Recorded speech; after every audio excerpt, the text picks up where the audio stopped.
Welcome back to Jesus Leads.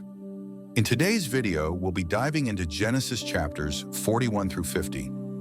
This section of the Bible covers key moments in Joseph's life, including his rise to power in Egypt, his reunion with his brothers, and the fulfillment of God's promises to Abraham, Isaac, and Jacob. We'll see how Joseph's faith and wisdom influence the course of events and how God's plan unfolds through his family.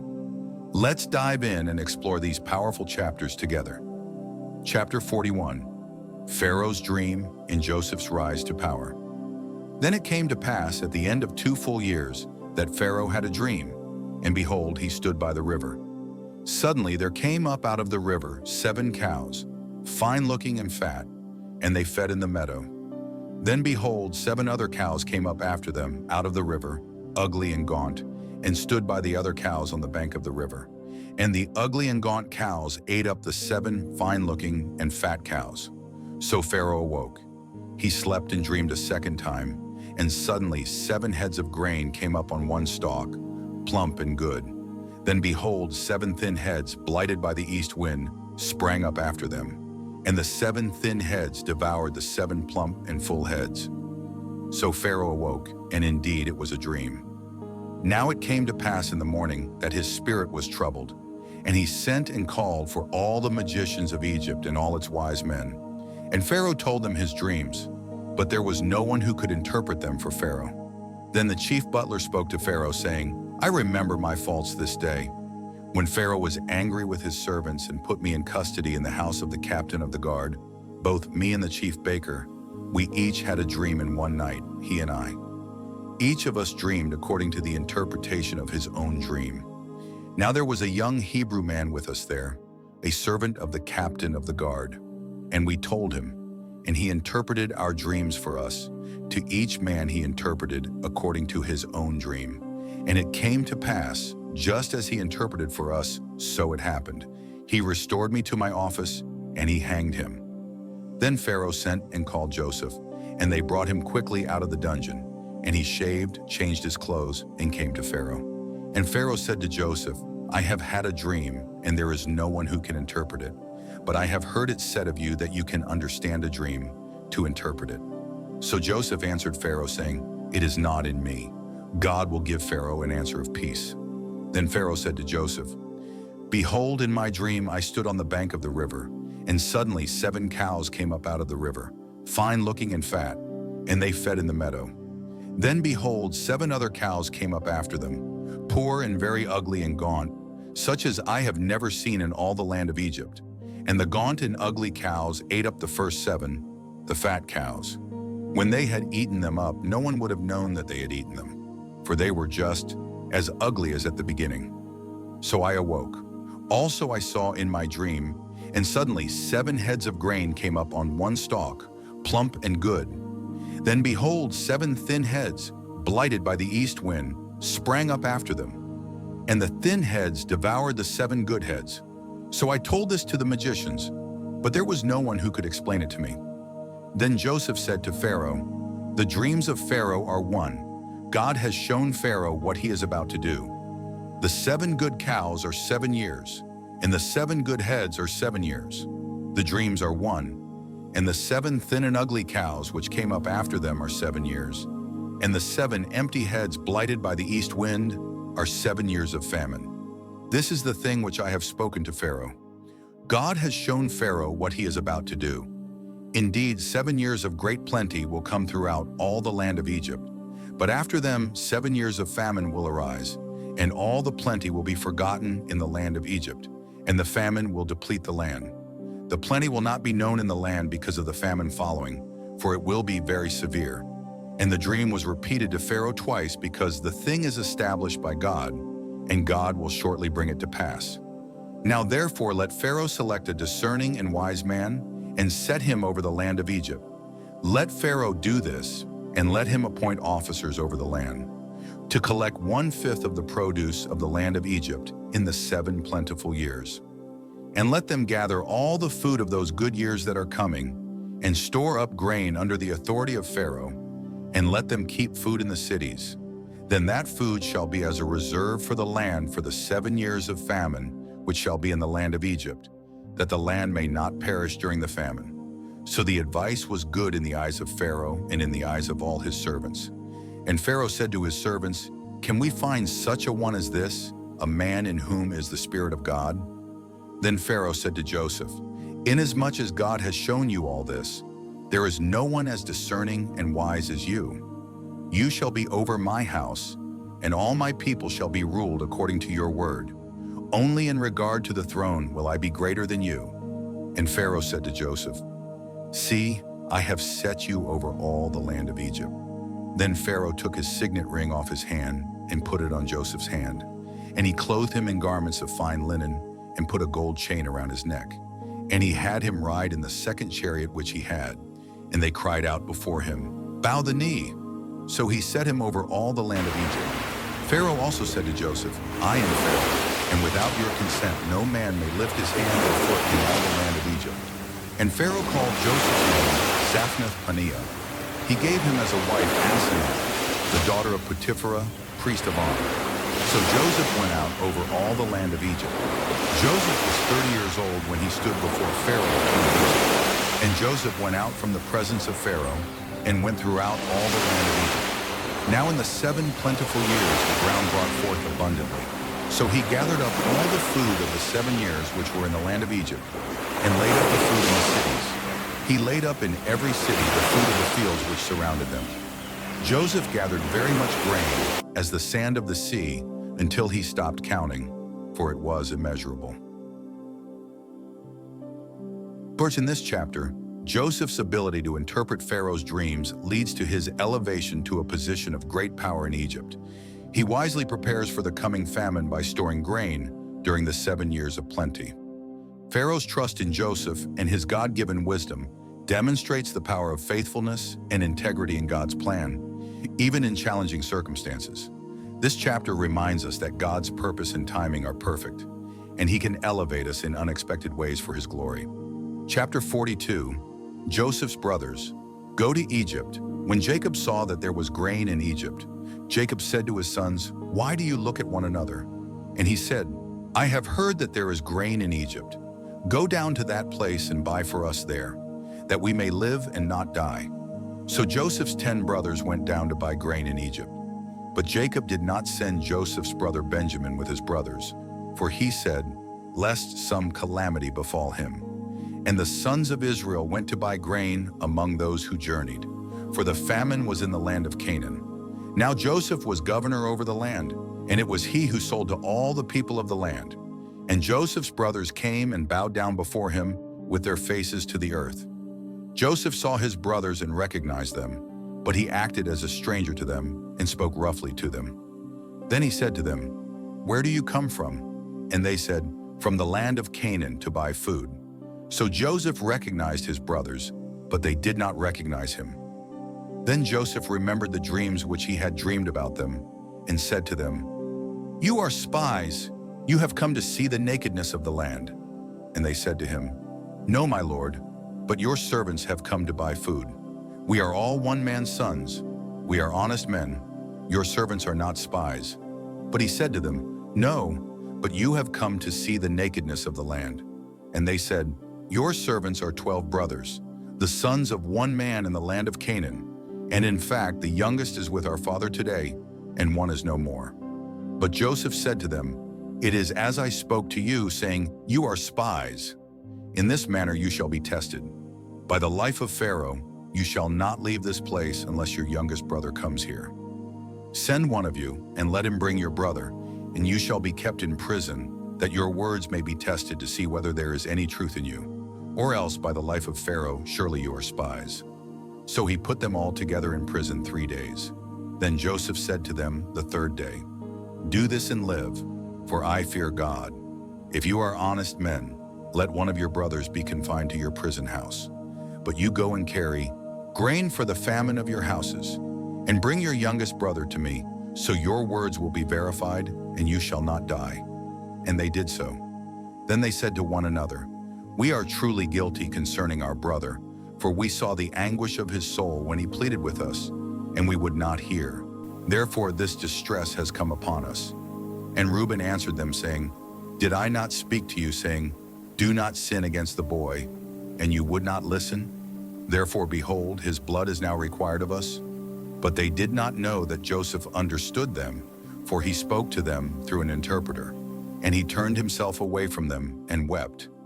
Then he returned to them again and talked with them. And he took Simeon from them and bound him before their eyes. Then Joseph gave a command to fill their sacks with grain, to restore every man's money to his sack, and to give them provisions for the journey. Thus he did for them. So they loaded their donkeys with the grain and departed from there.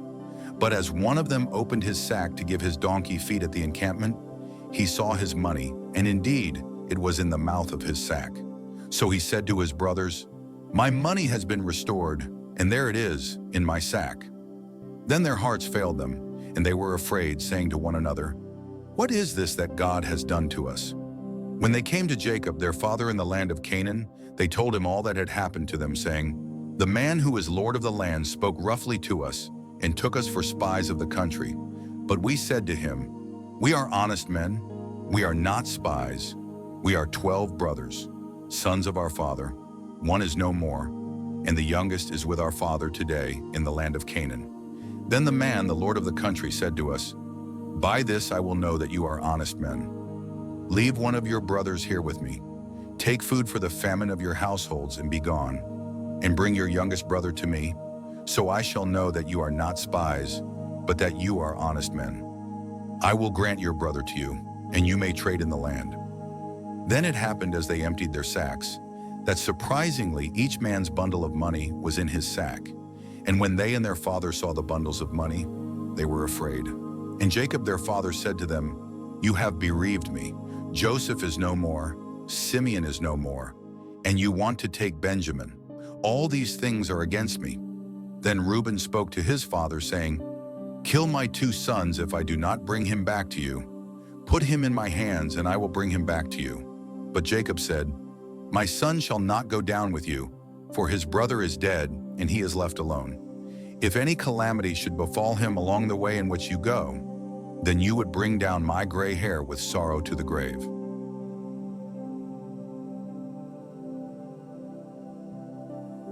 In this chapter, Joseph's brothers, unaware that they are dealing with him, go to Egypt to buy food during the famine. Joseph tests them, accusing them of being spies, and insists they bring Benjamin to prove their honesty. The chapter also shows the brothers' guilt over their past actions towards Joseph. This chapter emphasizes themes of repentance, testing, in God's sovereignty, and working through difficult situations. Chapter 43, Joseph's brothers returned to Egypt. Now the famine was severe in the land, and it came to pass when they had eaten up the grain which they had brought from Egypt, that their father said to them, "Go back, buy us a little food." But Judah spoke to him, saying, "The man solemnly warned us, saying, 'You shall not see my face unless your brother is with you. If you send our brother with us, we will go down and buy you food. But if you will not send him, we will not go down. For the man said to us, You shall not see my face unless your brother is with you.' And Israel said, 'Why did you deal so wrongfully with me as to tell the man whether you still had another brother?' But they said, 'The man asked us pointedly about ourselves and our family, saying, Is your father still alive? Have you another brother?' And we told him according to these words. Could we possibly have known that he would say, 'Bring your brother down'? Then Judah said to Israel, 'Send the lad with me, and we will arise and go, that we may live and not die, both we and you, and also our little ones. I myself will be surety for him. From my hand you shall require him. If I do not bring him back to you and set him before you, then let me bear the blame forever. For if we had not lingered, surely by now we would have returned this second time.' And their father Israel said to them, 'If it must be so, then do this. Take some of the best fruits of the land in your vessels, and carry down a present for the man, a little balm and a little honey, spices and myrrh, pistachio nuts and almonds. Take double money in your hand, and take back in your hand the money that was returned in the mouth of your sacks. Perhaps it was an oversight. Take your brother also, and arise, go back to the man. And may God Almighty give you mercy before the man, that he may release your other brother and Benjamin. If I am bereaved, I am bereaved. So the men took that present in Benjamin, and they took double money in their hand, and rose and went down to Egypt, and stood before Joseph. When Joseph saw Benjamin with them, he said to the steward of his house, "Take these men to my home, and slaughter an animal and make ready, for these men will dine with me at noon." Then the man did as Joseph ordered, and the man brought the men into Joseph's house. Now the men were afraid because they were brought into Joseph's house, and they said, "It is because of the money which was returned in our sacks the first time that we are brought in, so that he may make a case against us and seize us, to take us as slaves with our donkeys."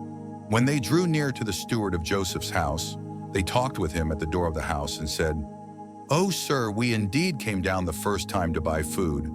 But it happened when we came to the encampment that we opened our sacks, and there each man's money was in the mouth of his sack, our money in full weight. So we have brought it back in our hand, and we have brought down other money in our hands to buy food. We do not know who put our money in our sacks." But he said, "Peace be with you. Do not be afraid. Your God and the God of your father has given you treasure in your sacks. I had your money." Then he brought Simeon out to them.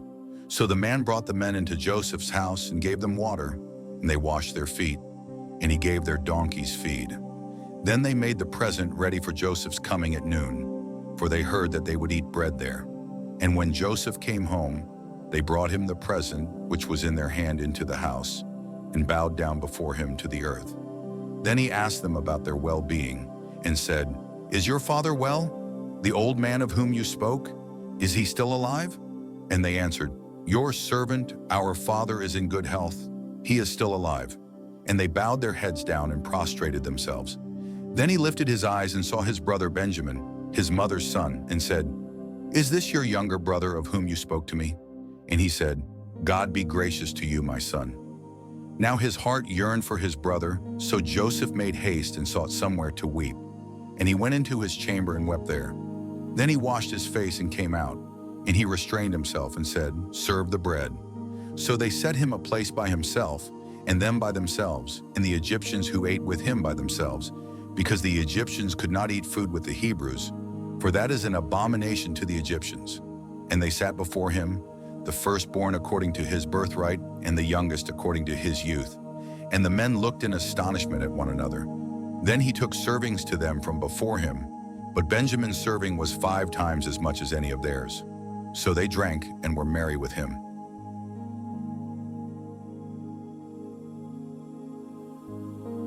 In this chapter, the brothers return to Egypt with Benjamin, and Joseph tests them further. They are treated with kindness and are invited to dine with him, unaware of who he truly is. Joseph's heart is moved when he sees his younger brother, Benjamin, and he begins to reveal his affection for his family. This chapter shows themes of reconciliation, testing, and the deep love Joseph has for his brothers, while also highlighting God's providence and Joseph's faithfulness. Chapter 44. Joseph tests his brothers. And he commanded the steward of his house, saying, "Fill the men's sacks with food as much as they can carry, and put each man's money in the mouth of his sack. Also put my cup, the silver cup, in the mouth of the sack of the youngest, and his grain money." So he did according to the word that Joseph had spoken. As soon as the morning dawned, the men were sent away, they and their donkeys. When they had gone out of the city and were not yet far off, Joseph said to his steward, "Get up, follow the men, and when you overtake them, say to them, 'Why have you repaid evil for good? Is not this the one from which my Lord drinks, and with which he indeed practices divination? You have done evil in so doing.' So he overtook them, and he spoke to them these same words. And they said to him, 'Why does my Lord say these words? Far be it from your servants that they should do such a thing. Look, we brought back to you from the land of Canaan the money which we found in the mouth of our sacks. How then could we steal silver or gold from your Lord's house? With whomever of your servants it is found, let him die, and we also will be my Lord's slaves.' And he said, 'Now also let it be according to your words. He with whom it is found shall be my slave, and you shall be blameless.' Then each man speedily let down his sack to the ground, and each opened his sack. So he searched. He began with the oldest and left off with the youngest, and the cup was found in Benjamin's sack. Then they tore their clothes, and each man loaded his donkey and returned to the city. So Judah and his brothers came to Joseph's house, and he was still there, and they fell before him on the ground. And Joseph said to them, "What deed is this you have done? Did you not know that such a man as I can certainly practice divination?" Then Judah said, "What shall we say to my lord? What shall we speak? Or how can we clear ourselves? God has found out the iniquity of your servants. Here we are, my lord's slaves, both we and he also with whom the cup was found." But he said, "Far be it from me that I should do so. The man in whose hand the cup was found, he shall be my slave. And as for you, go up in peace to your father." Then Judah came near to him and said, "O my lord, please let your servant speak a word in my lord's hearing, and do not let your anger burn against your servant, for you are even like Pharaoh." My lord asked his servant, saying, "Have you a father or a brother?" And we said to my lord, "We have a father, an old man, and a child of his old age, who is young. His brother is dead, and he alone is left of his mother, and his father loves him." Then you said to your servants, "Bring him down to me, that I may set my eyes on him." And we said to my lord, "The lad cannot leave his father, for if he should leave his father would die." But you said to your servants, "Unless your youngest brother comes down with you, you shall see my face no more." So it was, when we went up to your servant my father, we told him the words of my lord. And our father said, "Go back and buy us a little food." But we said, "We cannot go down. If our youngest brother is with us, then we will go down. For we may not see the man's face unless our youngest brother is with us." Then your servant my father said to us, "You know that my wife bore me 2 sons, and the one went out from me. And I said, 'Surely he is torn to pieces, and I have not seen him since. But if you take this one also from me, and calamity befalls him, you shall bring down my gray hair with sorrow to the grave.' Now therefore, when I come to your servant my father, and the lad is not with us, since his life is bound up in the lad's life, it will happen, when he sees that the lad is not with us, that he will die. So your servants will bring down the gray hair of your servant, our father, with sorrow to the grave. For your servant became surety for the lad to my father, saying, 'If I do not bring him back to you, then I shall bear the blame before my father forever.' Now therefore, please let your servant remain instead of the lad as a slave to my lord, and let the lad go up with his brothers. For how shall I go up to my father if the lad is not with me, lest perhaps I see the evil that would come upon my father?" In this chapter, Joseph tests his brothers by planting a silver cup in Benjamin's sack. When they return to Egypt, Judah offers himself as a slave in place of Benjamin, showing his transformation in the deep love he has for his father. This chapter highlights themes of repentance, self-sacrifice, and the power of love to change hearts. Judah's willingness to sacrifice for his brother marks a pivotal moment in the story of Joseph and his brothers. Chapter 45. Joseph reveals himself to his brothers. Then Joseph could not restrain himself before all those who stood by him, and he cried out, "Make everyone go out from me." So no one stood with him while Joseph made himself known to his brothers. And he wept aloud, and the Egyptians and the house of Pharaoh heard it. Joseph said to his brothers, "I am Joseph. Does my father still live?" But his brothers could not answer him, for they were dismayed in his presence. And Joseph said to his brothers, "Please come near to me." So they came near. Then he said, "I am Joseph, your brother, whom you sold into Egypt. But now do not therefore be grieved or angry with yourselves because you sold me here. For God sent me before you to preserve life. For these 2 years the famine has been in the land, and there are still 5 years in which there will be neither plowing nor harvesting. And God sent me before you to preserve a posterity for you in the earth, and to save your lives by a great deliverance. So now it was not you who sent me here, but God. And he has made me a father to Pharaoh and lord of all his house, and a ruler throughout all the land of Egypt. Hurry and go up to my father and say to him, 'Thus says your son Joseph, God has made me lord of all Egypt. Come down to me, do not tarry.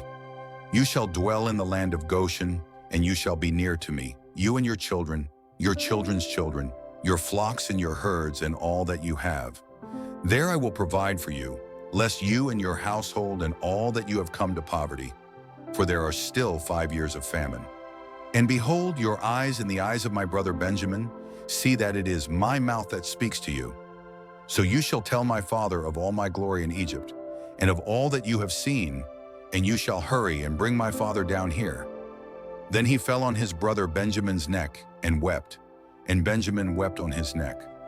Moreover, he kissed all his brothers and wept over them, and after that his brothers talked with him. Now the report of it was heard in Pharaoh's house, saying, Joseph's brothers have come. So it pleased Pharaoh and his servants well. And Pharaoh said to Joseph, Say to your brothers, do this, load your animals and depart. Go to the land of Canaan. Bring your father and your households and come to me. I will give you the best of the land of Egypt, and you will eat the fat of the land. Now you are commanded, do this. Take carts out of the land of Egypt for your little ones and your wives. Bring your father and come. Also do not be concerned about your goods, for the best of all the land of Egypt is yours. Then the sons of Israel did so, and Joseph gave them carts, according to the command of Pharaoh, and he gave them provisions for the journey. He gave to all of them, to each man, changes of garments. But to Benjamin he gave 300 pieces of silver and 5 changes of garments.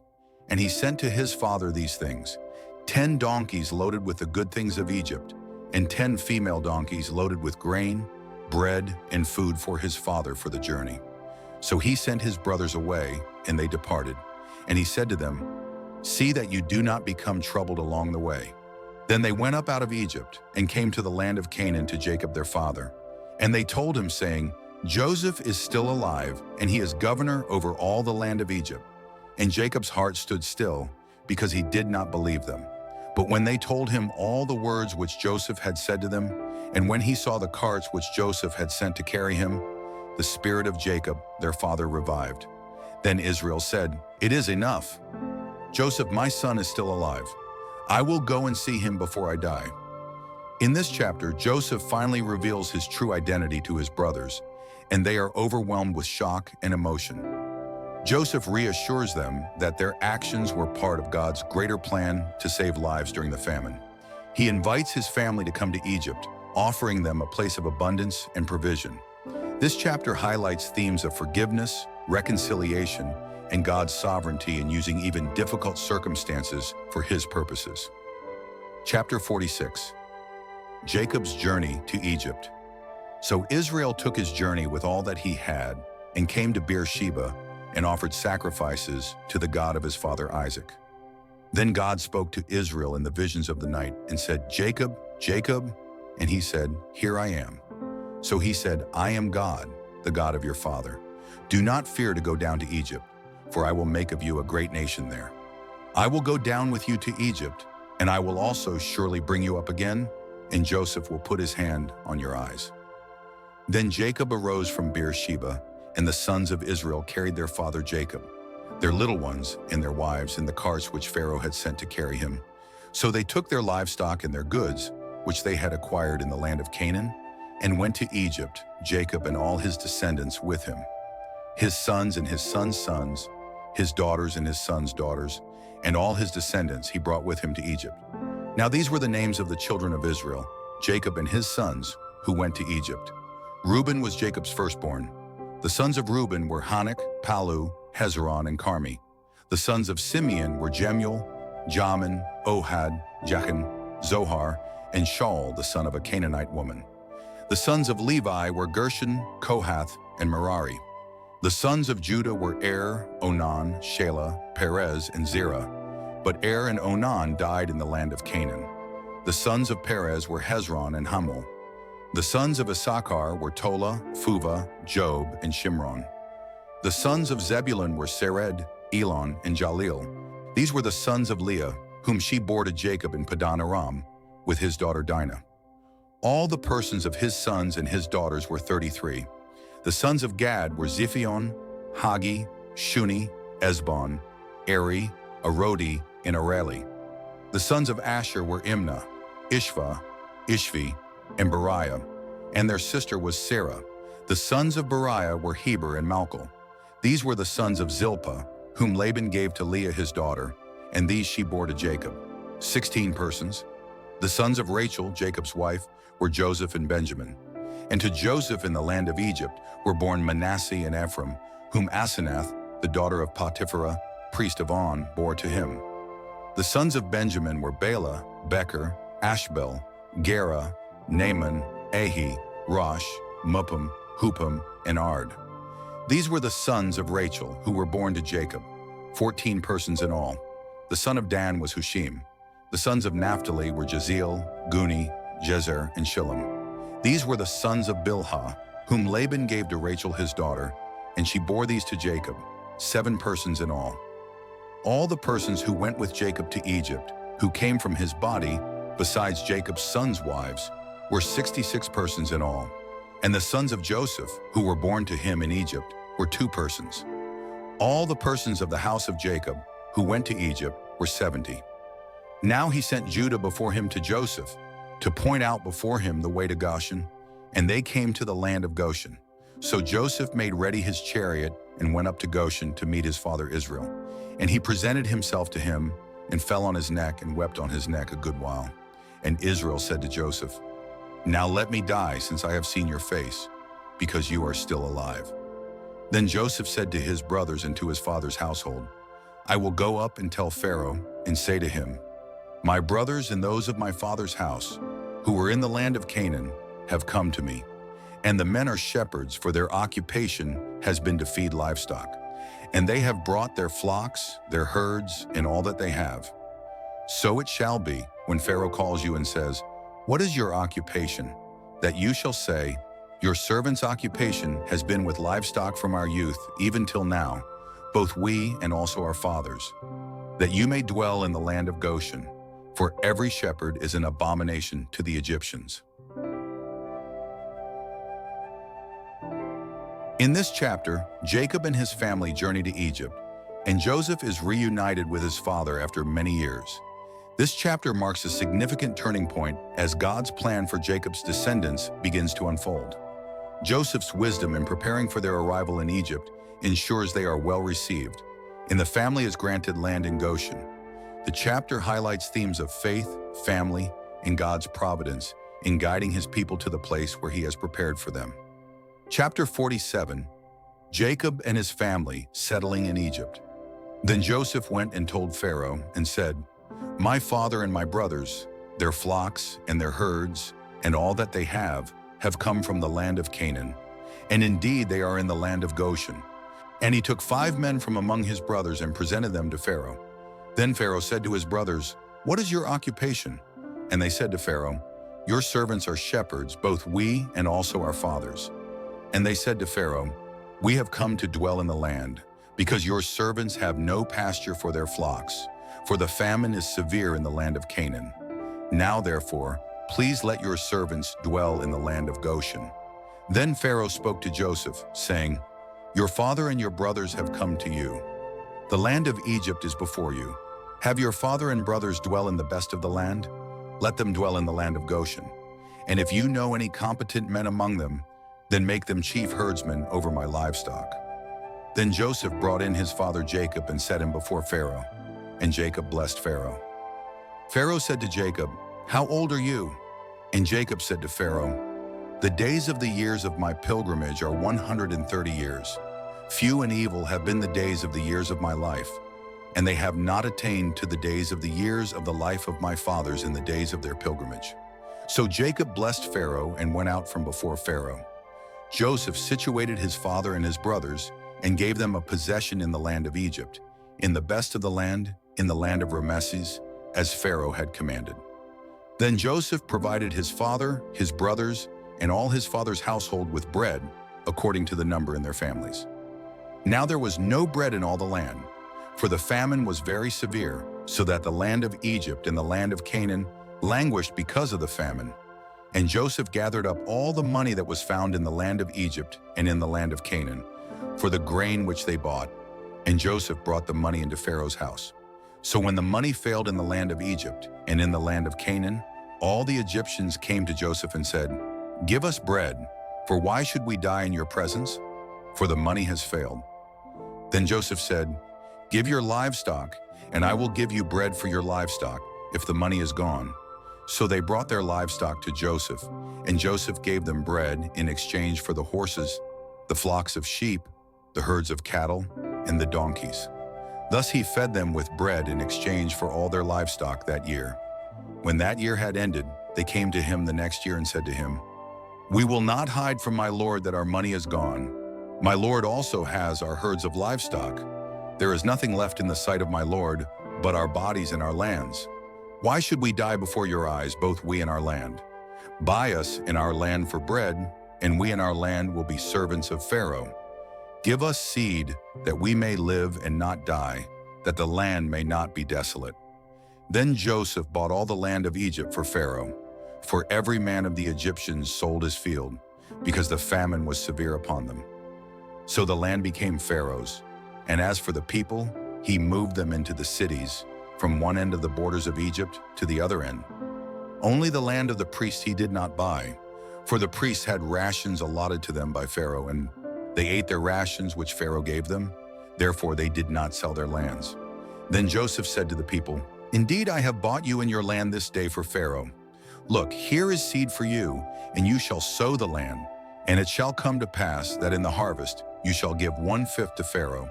4/5 shall be your own, as seed for the field and for your food, for those of your households and as food for your little ones." So they said, "You have saved our lives. Let us find favor in the sight of my lord, and we will be Pharaoh's servants." And Joseph made it a law over the land of Egypt to this day that Pharaoh should have 1/5, except for the land of the priests only, which did not become Pharaoh's. So Israel dwelt in the land of Egypt, in the country of Goshen, and they had possessions there and grew and multiplied exceedingly. And Jacob lived in the land of Egypt 17 years. So the length of Jacob's life was 147 years. When the time drew near that Israel must die, he called his son Joseph and said to him, "Now if I have found favor in your sight, please put your hand under my thigh and deal kindly and truly with me. Please do not bury me in Egypt, but let me lie with my fathers. You shall carry me out of Egypt and bury me in their burial place." And he said, "I will do as you have said." Then he said, "Swear to me." And he swore to him.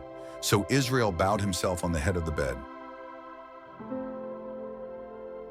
In this chapter, Joseph secures the survival of Egypt and its people during the famine, as he wisely exchanges goods and land to sustain Pharaoh's reign. Meanwhile, Jacob's family is settled in Goshen, where they prosper.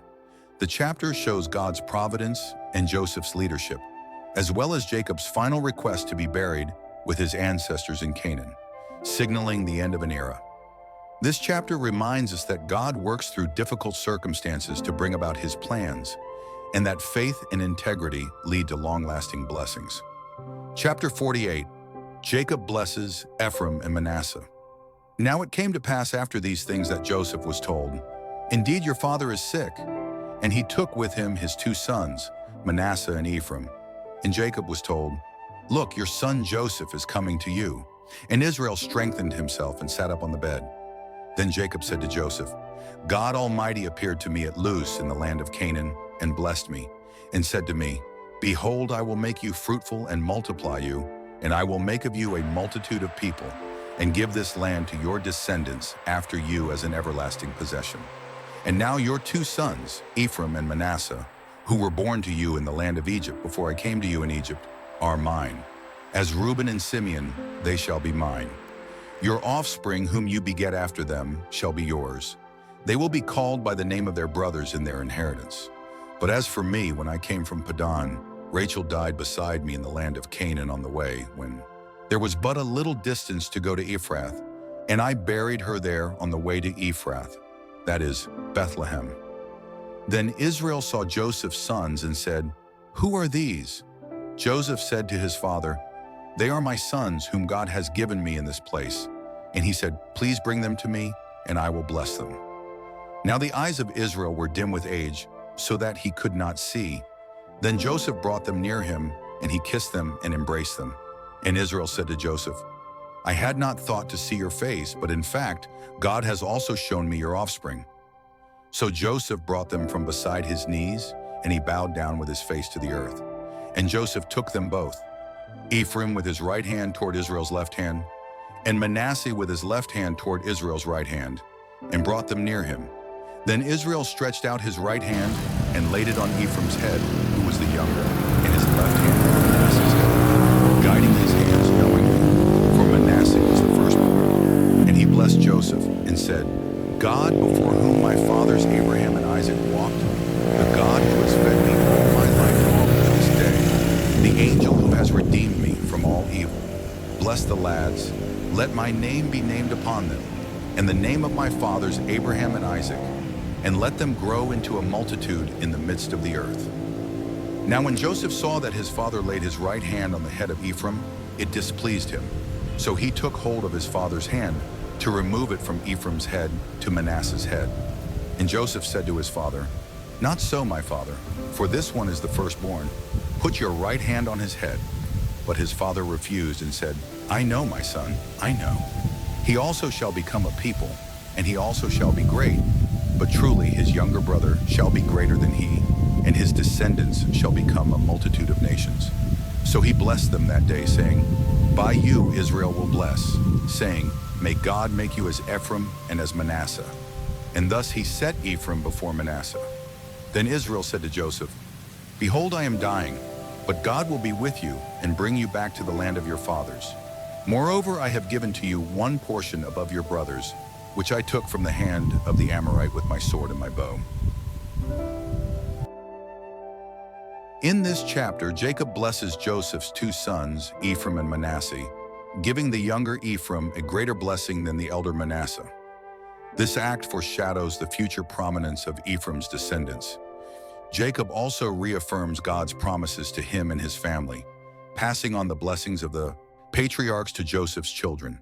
This chapter highlights themes of God's sovereignty in choosing and blessing, as well as the importance of legacy and faith in God's promises for future generations. Chapter 49, Jacob's prophecy and death. And Jacob called his sons and said, Gather together that I may tell you what shall befall you in the last days. Gather together and hear, you sons of Jacob, and listen to Israel your father. Reuben, you are my firstborn, my might and the beginning of my strength, excellency and dignity, and the excellency of power. Unstable as water, you shall not excel, because you went up to your father's bed. Then you defiled it, he went up to my couch. Simeon and Levi are brothers. Instruments of cruelty are in their dwelling place. Let not my soul enter their council. Let not my honor be united to their assembly. For in their anger they slew a man, and in their self-will they hamstrung an ox. Cursed be their anger, for it is fierce, and their wrath, for it is cruel. I will divide them in Jacob and scatter them in Israel. Judah, you are he whom your brothers shall praise. Your hand shall be on the neck of your enemies. Your father's children shall bow down before you. Judah is a lion's whelp. From the prey, my son, you have gone up. He bows down, he lies down as a lion. And as a lion, who shall rouse him? The scepter shall not depart from Judah, nor a lawgiver from between his feet, until Shiloh comes. And to him shall be the obedience of the people. Binding his donkey to the vine, and his donkey's colt to the choice vine, he washed his garments in wine, and his clothes in the blood of grapes. His eyes are darker than wine, and his teeth whiter than milk. Zebulun shall dwell by the haven of the sea. He shall become a haven for ships, and his border shall adjoin Sidon. Issachar is a strong donkey, lying down between two burdens. He saw that rest was good, and that the land was pleasant. He bowed his shoulder to bear a burden, and became a band of slaves. Dan shall judge his people as one of the tribes of Israel. Dan shall be a serpent by the way, a viper by the path, that bites the horse's heels, so that its rider shall fall backward.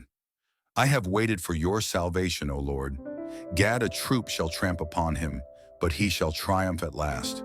Bread from Asher shall be rich, and he shall yield royal dainties. Naphtali is a deer let loose. He uses beautiful words. Joseph is a fruitful bough by a well.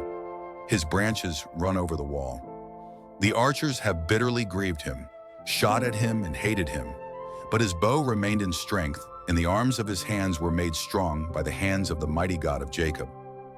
From there is the shepherd, the stone of Israel.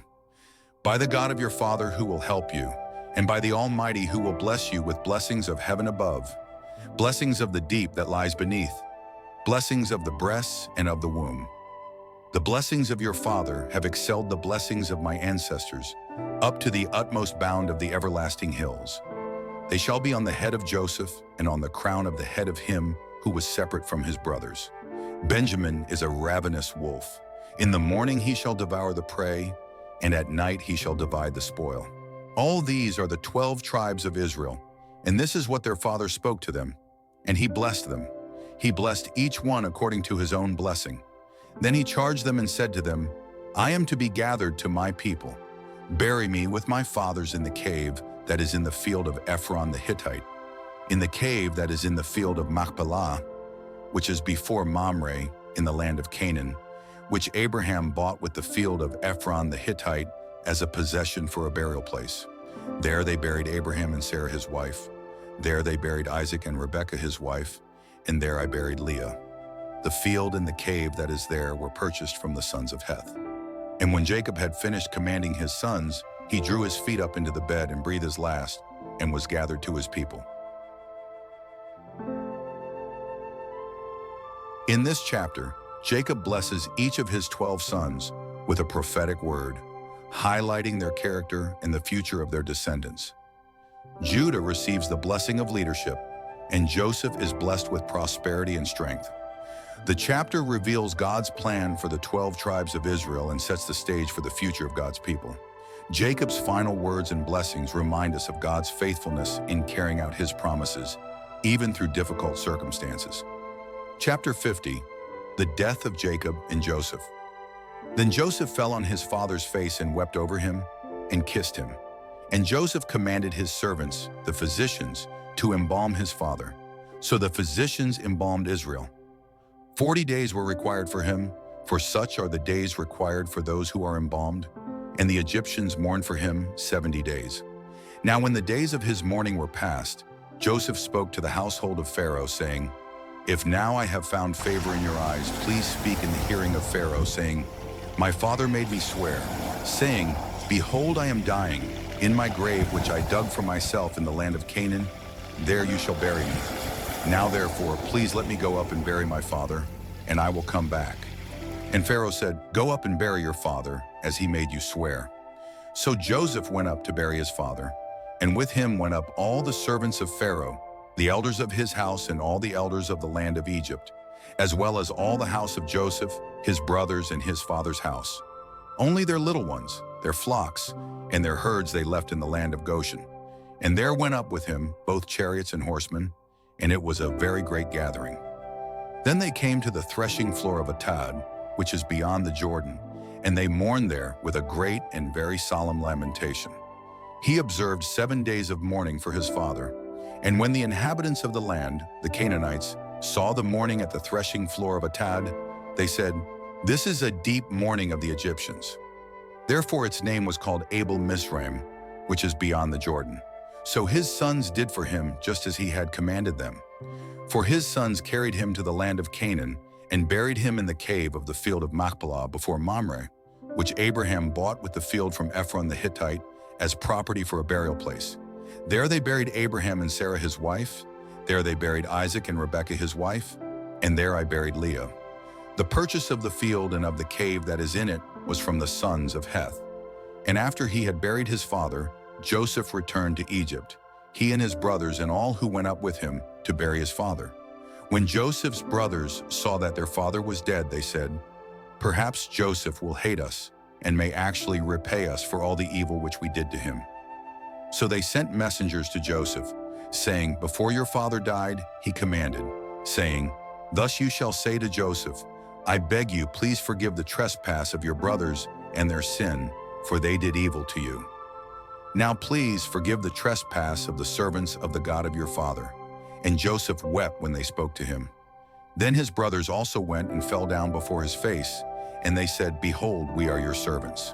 Joseph said to them, Do not be afraid, for am I in the place of God? But as for you, you meant evil against me, but God meant it for good in order to bring it about as it is this day, to save many people alive. Now therefore do not be afraid, I will provide for you and your little ones." And he comforted them and spoke kindly to them. So Joseph dwelt in Egypt, he and his father's household, and Joseph lived 110 years. Joseph saw Ephraim's children to the third generation. The children of Machir, the son of Manasseh, were also brought up on Joseph's knees. And Joseph said to his brethren, "I am dying, but God will surely visit you and bring you out of this land to the land of which he swore to Abraham, to Isaac, and to Jacob." Then Joseph took an oath from the children of Israel, saying, "God will surely visit you, and you shall carry up my bones from here." So Joseph died, being 110 years old, and they embalmed him, and he was put in a coffin in Egypt.